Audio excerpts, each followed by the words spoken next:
जब मुझे आदरणीय चंद्रशेखर जी के भाषण सुनने को मिलते थे तो मुझे लगता है कि आज भी समाजवाद का एक पुरोधा इस संसद में है जो सही मायने में समाजवाद को जीवंत रखा हुआ है, और वह है श्री चंद्रशेखर। बहुत नजदीक से जब उनके भाषणों को सुनने, उनके पुराने भाषणों को संसद में मुझे जानने देखने का अवसर प्राप्त हुआ, तब मुझे मेरी वो भ्रांति दूर हुई कि वास्तव में समाजवाद के नाम पर हमारे मन में जो धारणाएं हैं वह इस प्रकार के महापुरुषों पर नहीं फिट बैठती है। और तब मुझे इस बात का आभास हुआ कि वास्तव में विचारधारा कोई भी हो, लेकिन उसका लक्ष्य एक है, लोक कल्याण का, राष्ट्र कल्याण का, और वह मार्ग सभी ने एक साथ लेकर के आगे बढ़ाया है। चाहे वह हम लोगों के राष्ट्रवाद का मार्ग हो, चाहे वह समाजवाद का वह मार्ग हो जिसको कभी जयप्रकाश जी ने, आचार्य नरेंद्र देव जी ने, डॉक्टर राम मनोहर लोहिया ने आगे बढ़ाया था। अगर वह विचारधारा सही मायनों में आगे बढ़ती तो सचमुच इस देश का कल्याण होता, और चंद्रशेखर जी उस परंपरा के एक महत्वपूर्ण कड़ी थे। यद्यपि हम लोगों ने शास्त्र में यह पढ़ा है कि सत्यम ब्रूयात प्रियम ब्रूयात, न ब्रूयाम और सत्यम अप्रियम, लेकिन मैंने फिर भी इस बात को महसूस किया कि सत्य कभी कभी बहुत कड़वा होता है, लोगों को उसको पचाने में दिक्कत होती है, और उस कड़वे सत्य को बोलने का साहस अगर किसी एक व्यक्तित्व में था तो नाम है स्वर्गीय चंद्रशेखर। चंद्रशेखर जी ने मजबूती के साथ उन मुद्दों को संसद में रखा, बेबाक तरीके से रखा, एक नहीं अनेक बातों को लेकर के। मैं भी यहां बैठा हुआ था, अभी आशीष जी ने चंद्रशेखर जी के कुछ बातों को कोट करके मुझे दिखाया जो उन्होंने कश्मीर समस्या पर कही थी। कितनी बेबाक टिप्पणी है। क्या आज कोई समाजवादी इस बात को कहने का साहस कर पाएगा कि कश्मीर जाएगा तो एक भूखंड नहीं जाएगा, हमारी धर्मनिरपेक्षता चली जाएगी, हमारी एकता चली जाएगी, हमारी वे मान्यताएं चली जाएंगी जिन मान्यताओं के आधार पर भारत ने आजादी की लड़ाई लड़ी थी, जिन मान्यताओं के आधार पर महात्मा गांधी ने कहा था कि हम गरीब हो सकते हैं लेकिन दुनिया को हम आध्यात्मिक नेतृत्व देने की शक्ति रखते हैं। कितनी मजबूती के साथ उन्होंने इस बात को कहा है। और अगर आप इस पुस्तक का अवलोकन करेंगे जो राष्ट्रपुरुष चंद्रशेखर जी के नाम पर संसद में 2 टुक इस पुस्तक का यहां पर आज जो विमोचन हुआ है, इसके अंदर वास्तव में इस समाज की, इस राष्ट्र की उन तमाम समस्याओं का समाधान इसके अंदर आप पाएंगे जो वास्तव में आज जिन्हें हम कभी कभी असाध्य मान लेते हैं। मुझे याद है चंद्रशेखर जी का एक भाषण मैंने इसी पुस्तक में देखा है। 1991 में पंजाब की समस्या जब चल रही थी और वहां पर चुनाव नहीं हो पा रहे थे, आप थोड़ा चंद्रशेखर जी की भाषण को पढ़िए उस समय के। उनके अंदर सचमुच इस राष्ट्र की समस्याओं को के समाधान के प्रति कितनी वेदना थी। श्रीलंका की समस्या को लेकर के इस देश के अंदर राज्यपाल और विभिन्न राज्यों में कभी कभी राज्यपाल और मुख्यमंत्रियों के बीच में जो विवाद खड़े होते हैं उसको लेकर के जो उनके अंदर की वेदना थी, भारत के लोकतांत्रिक मूल्यों और आदर्शों के प्रति उनके अंदर क्या वेदना थी, इस सब कुछ आपको इस पुस्तक में प्राप्त हो जाएगा। और यही कारण है कि चंद्रशेखर जी एक अनेकता यानी एक थे, लेकिन वह अनेक विचारधाराओं का प्रतिनिधित्व अकेले ही करते हुए दिखाई देते थे। हम लोगों ने उनके अनेक रूपों को देखा है, और सचमुच मुझे याद है जब हमारे विचार परिवार ने स्वाधीन इस देश के अंदर स्वदेशी का अभियान चलाया था, उस स्वदेशी के अभियान में अपनी वैचारिक पृष्ठभूमि को छोड़ करके कोई एक व्यक्ति खुल करके सामने आया था, वह नाम था स्वर्गीय चंद्रशेखर जी का। स्वदेशी के पूरे आंदोलन में उन्होंने खुल करके सहयोग किया था, और उन्होंने उस समय भी इस बात को कहा था कि इस देश की समस्या का समाधान मल्टीनेशनल कंपनियां नहीं कर सकती हैं, इस देश की समस्या का समाधान इस देश के लघु और कुटीर उद्योगों के माध्यम से निकल सकता है, और वही वास्तव में इस देश की समस्याओं का समाधान निकाल सकते हैं। कितनी मजबूती के साथ अपनी बात को कहने का उनका, और समाजवादी होते हुए भी भारत की आध्यात्मिक परंपरा किस रूप में कूट कूट करके भरी थी। एक बार राम जन्मभूमि विवाद से संबंधित किसी एक मुद्दे से संबंधित किसी एक बात को लेकर के चंद्रशेखर जी का एक बयान समाचार पत्रों में छपा। मेरे पूज्य गुरुदेव राम जन्मभूमि मुक्ति की समिति के अध्यक्ष थे। उनसे जब प्रेस के लोगों ने पूछा तो मेरे गुरुदेव के मुंह से निकला, रे चंद्रशेखर तो नास्तिक आदमी है, क्यों उसकी बात को महत्व देते हो। वही पेपर में छपा तो अगले दिन महाराज जी से दिल्ली में चंद्रशेखर जी ने समय मांगा मिलने का। तो महाराज जी ने कहा कि जानो जी, जो महाराज जी नाराज थे चंद्रशेखर जी की बात पर, तो चंद्रशेखर जी के अत्यंत प्रिय थे जो भारत के महाधिवक्ता भी हुए थे श्री आनंद देव गिरी।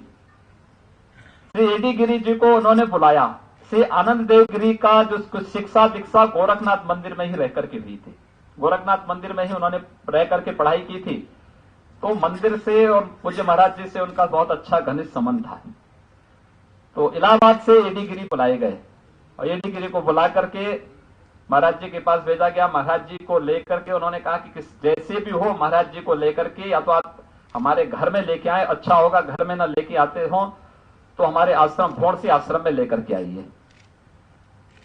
एडी गिरी आए, महाराज जी को लेकर के भोरसी लेकर के चले गए। वहां गए तो महाराज जी ने चंद्रशेखर जी से कहा कि बताएं क्यों बुलाया है। कहा कि इसलिए मैं बुलाया, आपने मुझे नास्तिक कहा, लेकिन मैं नास्तिक नहीं हूं। आप देखिए मैंने तो यहां मंदिर बनाया है, वहां हनुमान जी का मंदिर, सभी मंदिरों को उन्होंने दिखाया। कहा कि देखिए मैं तो पूजा जैसे आप लोग करते हैं, मैं सन्यासी नहीं हूं, लेकिन मैं भी पूजा करता हूं। मेरी भी भारत की अध्यात्म की परंपरा पर पूरा विश्वास है, भारत के महापुरुषों पर, भारत की सनातन परंपरा पर मेरा पूरा विश्वास है, और मैं इसीलिए यहां पर इस व्यवस्था को उसी रूप में संचालित कर रहा हूं जो प्राचीन भारतीय गुरुकुल परंपरा में या भारत के आश्रम पद्धति पर जो व्यवस्था थी वही मैं यहां लागू करने का प्रयास किया हूं। कैसी अपनी यानी किस प्रकार से वो इस बातों को ध्यान में रखते थे। मुझे लगता है कि चंद्रशेखर जी मेरे सामने कभी गोरखनाथ मंदिर नहीं आए, मैंने उनको नहीं देखा कि वो मंदिर में आए होंगे। मेरी जो भी मुलाकात हुई बाहर हुई, दिल्ली में हुई, अन्य जगह हुई। एक बार हम लोगों का एक आश्रम हरियाणा में था, वहां के मोहन जी को वहां के मुख्यमंत्री से कुछ विवाद हो गया था। उस बात को लेकर के उनको परेशान किया जाने लग गया, बड़ा परेशान उनको किया जाने लग गया। तो मैं दिल्ली संसद में सेंट्रल हॉल में मेरी बातचीत मदन लाल खुराना जी से हो रही थी। तो मदन लाल खुराना ने कहा कि मुझसे ज्यादा वहां के मुख्यमंत्री से जान पहचान तो चंद्रशेखर जी की। चंद्रशेखर जी ने कहा कि क्या हो गया ये विरत। मैंने कहा ऐसी ऐसी बात है। उन्होंने कहा ठीक है मैं भी बात करता हूं। और अगले दिन उन्होंने बातचीत भी किया और एक पत्र मेरे पास भेजा। तो उन्होंने गोरखनाथ मंदिर के बारे में विस्तार से लिख करके भेजा कि गोरखनाथ मंदिर इस प्रकार से हमारे पूर्वी उत्तर प्रदेश में है, इस प्रकार से उसकी व्यवस्थाएं हैं, इस प्रकार की वहां की। मैंने कभी कितनी नजदीक से व्यक्ति जान रहा है मंदिर की पूरी व्यवस्था के बारे में, जबकि मैंने कभी हम लोगों ने उन्हें आमंत्रित नहीं किया था, कभी भी उनको मैंने अपने सामने मंदिर में आते हुए नहीं देखा था। लेकिन मंदिर में क्या क्या गतिविधियां चल रही हैं, किस प्रकार की सामाजिक सेवाओं के प्रकल्प संचालित हो रहे हैं, किस प्रकार से भारत की आध्यात्मिक परंपराओं का नेतृत्व गोरक्षपीठ कर रहा है गोरखपुर में, इन सब का उल्लेख उन्होंने अपने पत्र के माध्यम से अंत में करते हुए वहां के मुख्यमंत्री को इस बात को कहा कि मैं इसलिए तुम्हें पत्र लिख रहा हूं कि धर्म सत्ता से टकराओ मत। अच्छा होगा कि आप अगर किसी पूर्वाग्रह के तहत ये कार्य कर रहे हो तो इसको वापस ले लो, अन्यथा तुम्हारी दुर्गति तय है। और अंत में उन्होंने वो पत्र जब मेरे पास आया मैंने पढ़ा, उसकी प्रति मुख्यमंत्री को जा चुकी थी, इसकी प्रति मेरे पास आई थी। खैर बाद में वहां की समस्या का समाधान हो चुका था हरियाणा की। लेकिन किसी भी बात को लेकर के कितनी गहराई थी, उन मुद्दों को समझने की, किसी बात को समझने की उनकी ताकत कितनी थी। वह भले ही हमारे सामने नहीं थे, भले ही हमारे वहां नहीं आए थे, लेकिन वहां की परंपरा के बारे में, वहां की व्यवस्था के बारे में कितना सम्मान का भाव, कितना आदर का भाव उनके मन में था, यह हम लोगों ने उनके उस पत्र के माध्यम से मैंने नजदीक से महसूस किया। सज्जनों, इस देश के अंदर आज एक नई बहस चली आ गई है। आपने देखा होगा, अलग अलग तरीके से इसकी व्याख्या की जा रही है और लोग उसके बारे में अलग अलग बातें कर रहे हैं। कुछ लोगों के मुंह बंद हैं। मुझे याद आता है जब आज लोग देश की एक ज्वलंत समस्या को लेकर के मुंह बंद किए हुए हैं, तो मुझे महाभारत की वो सभा याद आती है जब द्रौपदी का चीरहरण हो रहा होता है और उस समय द्रौपदी ने उस भरी सभा से एक प्रश्न पूछा था कि आखिर इस घटना का दोषी कौन है, इस बात का दोषी कौन है, चीरहरण की घटना का दोषी कौन है। कोई बोल नहीं पाया था, केवल विदुर ने कहा था। विदुर ने कहा था कि तिहाई दोषी वे हैं जो अपराधी हैं, तिहाई दोषी हैं जो उनके सहयोगी हैं और तिहाई दोषी हैं जो मौन हैं। और मुझे लगता है कि देश का राजनीतिक क्षितिज जब मौन बना हुआ है इस देश के अंदर ट्रिपल तलाक के मामले को लेकर के, सचमुच उन्हें भी कटघरे में खड़ा कर देती है पूरी व्यवस्था, अपराधियों के साथ साथ अपराधियों के सहयोगियों को और मौन लोगों को भी। तब जब हम चंद्रशेखर जी की बातों को पढ़ते हैं जो उन्होंने एक बात कही थी, इस देश के अंदर एक सिविल कोड बनाने की, एक समान सिविल संहिता बनाने की, उन्होंने कहा था कि जब हमारे फौजदारी के मामले समान हैं तो फिर शादी ब्याह के कानून भी समान क्यों नहीं हो सकते हैं। अगर भारत एक है, वन नेशन की थ्योरी अगर हमें अपनानी है तो फिर कॉमन सिविल कोड के बारे में उनकी धारणा स्पष्ट थी। और मुझे लगता है ये बातें इस बात को स्पष्ट करती हैं कि उनके लिए अपनी विचारधारा महत्वपूर्ण नहीं, उनके लिए राष्ट्र महत्वपूर्ण था। हमारी राजनीति का आधार राष्ट्र के हितों पर घात प्रतिघात करके हमारी राजनीति महत्वपूर्ण नहीं हो सकती है। हमारी राजनीति राष्ट्र के दायरे में रह करके होनी चाहिए, संविधान के दायरे में रह करके होनी चाहिए। और संविधान के दायरे में रह करके अगर सभी संस्थाएं अपने कर्तव्यों का निर्वहन करना प्रारंभ कर देंगी तो न संस्थाओं में कोई टकराव की नौबत ही आएगी और न देश के अंदर कहीं भी कानून के साथ खिलवाड़ करने की कोई जरूरत ही कर पाएगा। और मुझे लगता है कि साहस केवल और केवल चंद्रशेखर जी जैसा व्यक्तित्व ही कर सकता था जिन्होंने बेबाकी के साथ इन सब मुद्दों पर अपनी बातों को रखा था। कश्मीर की समस्या हो, पंजाब की समस्या हो, श्रीलंका की समस्या हो या फिर आसपास के अपने देशों के साथ, पड़ोसी देशों के साथ रिश्तों की बात हो, मजबूती के साथ उन्होंने इन बातों को कहा। नेतृत्व अगर लोकतांत्रिक मूल्यों के विरुद्ध आचरण कर रहा है उसके खिलाफ 1975 में उन्होंने स्वयं आपातकाल के दौरान उसी कांग्रेस, जिस कांग्रेस के वे नेता थे, जिस कांग्रेस के वे सदस्य थे, उसी कांग्रेस के खिलाफ उन्होंने आवाज बुलंद की थी। अलग विषय है कि 19 वर्षों तक उन्हें आपातकाल में जेल के अंदर रहना पड़ा था। नेपाल के अंदर लोकतांत्रिक मूल्यों की स्थापना हो, चंद्रशेखर जी उसमें से अग्रणी थे। आसपास के देशों के साथ भी संबंध किस रूप में होने चाहिए, उन्होंने कभी इस बात की परवाह नहीं की कि मुझे कौन वोट देगा कौन नहीं देगा। वे उस वोट बैंक की राजनीति से ऊपर थे। और यही कारण है कि जब हम लोग संसद में गए, हम लोगों ने संसद का वातावरण देखा। चंद्रशेखर जी अकेले होते थे लेकिन उनकी अकेले की आवाज पूरी संसद पर भारी होती हुई दिखाई देती थी, क्योंकि उन्होंने कभी भी वोट बैंक की राजनीति से ऊपर उठ करके कार्य किया था। सज्जनों, जब हम आज चंद्रशेखर जी की 91वीं जयंती मना रहे हैं, वे आज हमारे बीच नहीं हैं और मुझे लगता है कि बहुत कम ऐसे समाजवादी नेता होंगे जिन लोगों ने अपने परिवार की चिंता नहीं की। मुझे लगता है स्वर्गीय चंद्रशेखर जी की मृत्यु के बाद उनके लोकसभा सीट पर चुनाव लड़ने की बात आई, कौन लड़ेगा कोई पता ही नहीं था। उनका लड़का पहले से इस राजनीति में था ही नहीं। उन्होंने कभी भी इस बात का आग्रह नहीं किया। कभी हम लोगों ने नहीं देखा कि चंद्रशेखर जी के आसपास उनके परिवार का जमावड़ा खड़ा हो, कभी नहीं देखा। सचमुच समाजवाद किस अवधारणा पर फिट बैठने वाला कोई व्यक्तित्व था, वह स्वर्गीय चंद्रशेखर जी थे, जिन्होंने सही मायने में समाजवाद को परिवारवाद का, समाजवाद को गुंडागर्दी का, समाजवाद को जातिवाद का अखाड़ा नहीं बनने दिया था और प्रखरता के साथ उसके खिलाफ आवाज बुलंद करते रहे, भले उसकी कोई भी कीमत उनको चुकानी पड़ी हो। आज भी चंद्रशेखर जी का जो व्यक्तित्व है हम सब के लिए प्रासंगिक बना हुआ है। उन्होंने जो विचार व्यक्त किए हैं देश की संसद में, समाज जीवन के, राष्ट्रीय जीवन के प्रत्येक क्षेत्र पर जो उन्होंने विचार व्यक्त किए, उनकी प्रासंगिकता आज भी बनी हुई है और मुझे लगता है ये उनके विचार उस जीवंतता के साथ निरंतर ही समाज और इस राष्ट्र का मार्गदर्शन करते रहेंगे। मैं धन्यवाद दूंगा लेखक को और कार्यक्रम के आयोजक को भी। लेखक को इसलिए कि उन्होंने संसद की लाइब्रेरी में जो कुछ दबा हुआ था वह संसद की प्रॉपर्टी है, उसको सार्वजनिक करने का साहस दिखाया और सार्वजनिक करके आम जनमानस के बीच में। होता क्या है, एक बार भाषण हो जाता है, हम लोग भूल जाते हैं, घंटा 2 घंटा उसका प्रभाव रहता है, उसके बाद लोग भूल जाते हैं क्योंकि दुनियादारी है, 10 प्रकार के कार्यों से जूझना पड़ता है, अन्य अनेक प्रकार से लोगों के अपने अपने तरीके हैं कार्य करने के।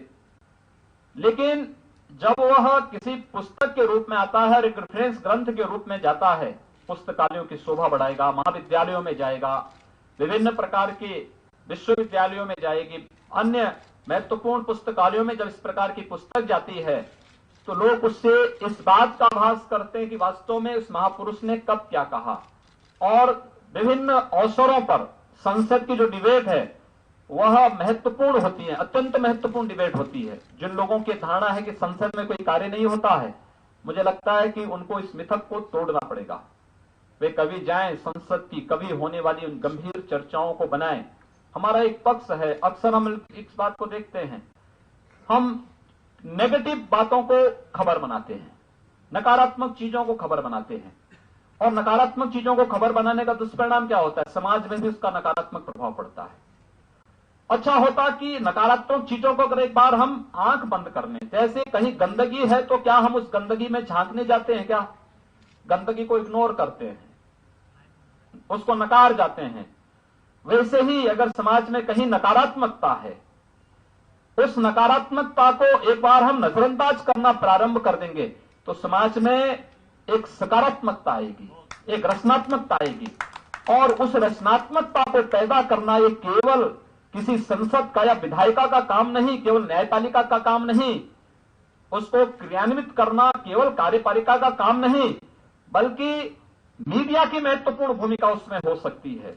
तो नकारात्मक चीजों को पूरी तरह नजरअंदाज करें और सकारात्मक चीजें, जहां अच्छा काम कोई कर रहा है उसको अगर हम एक गति दे दें तो मैं विश्वास के साथ कह सकता हूं कि लोग अच्छा करना प्रारंभ कर देंगे, लोग अच्छाई की ओर जाना प्रारंभ कर देंगे, लोग उसका अनुसरण करना प्रारंभ कर देंगे और वह चीजें हम लोगों को देखने को मिलेंगी। जब ये ग्रंथ पुस्तकालयों की शोभा बनेंगी और लोग इसको पढ़ेंगे, देखेंगे, चंद्रशेखर जी के बारे में 10 लोग 10 प्रकार की बातें कहेंगे, लेकिन चंद्रशेखर जी के भाषण को जब लोग पढ़ेंगे तो समाजवाद के बारे में उनकी अवधारणाएं बदलेंगी। चंद्रशेखर जी के बारे में बहुत सारे लोग, 10 लोग मिलेंगे, 10 प्रकार की बातें कर सकते हैं, लेकिन उनके भाषणों को जब वे नजदीक से पढ़ेंगे, जानेंगे, उनकी गहराइयों को जानने का प्रयास करेंगे तो उनको बहुत कुछ सीखने का अवसर प्राप्त होगा। हमें विश्वास है कि चंद्रशेखर स्मारक ट्रस्ट अधिक से अधिक पुस्तकालयों तक आदरणीय चंद्रशेखर जी के इन विचारों को पहुंचाने में अपनी भूमिका का निर्वहन करेगा।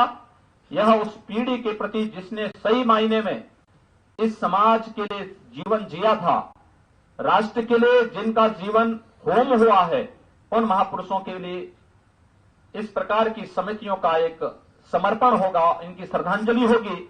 आज के इस अवसर पर मैं एक बार पुनः यशवंत सिंह जी को, जिन्होंने साहस दिखाया है कि हम मुझे बुला दिया इन्होंने कार्यक्रम में, मैंने कहा उनसे, मैंने कहा भी कहा ऐसा तो नहीं कि कहीं गलत आ गए हो, आप तो सत्ता बदल गई है।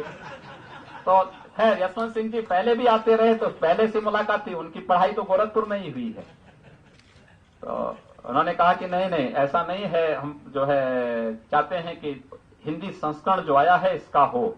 और चूंकि चंद्रशेखर जी से हम लोगों का बहुत नजदीक का वो रहा है, उनको नजदीक से जानने सुनने, उनके सानिध्य में कार्य करने का एक अवसर प्राप्त हुआ है, तो मुझे अच्छा लगा कि चंद्रशेखर जी के बारे में एक नया प्रयास हुआ है। मुझे लगता है कि यही होती है महापुरुषों की कृतित्व के बारे में, अगर हम उनके बारे में कुछ कर सकें, एक बहुत बड़ी बात है ये।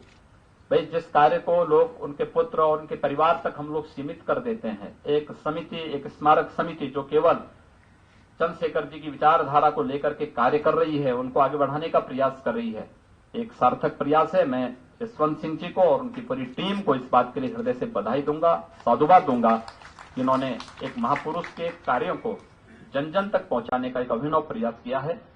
आपके इस कार्य की सराहना करते हुए मैं स्मारक समिति के सभी सदस्यों को हृदय से साधुवाद देता हूं और स्वर्गीय चंद्रशेखर जी की 91वीं जयंती के अवसर पर उन्हें विनम्र श्रद्धांजलि देते हुए वाणी को उपराम देता हूं। धन्यवाद। जय हिंद।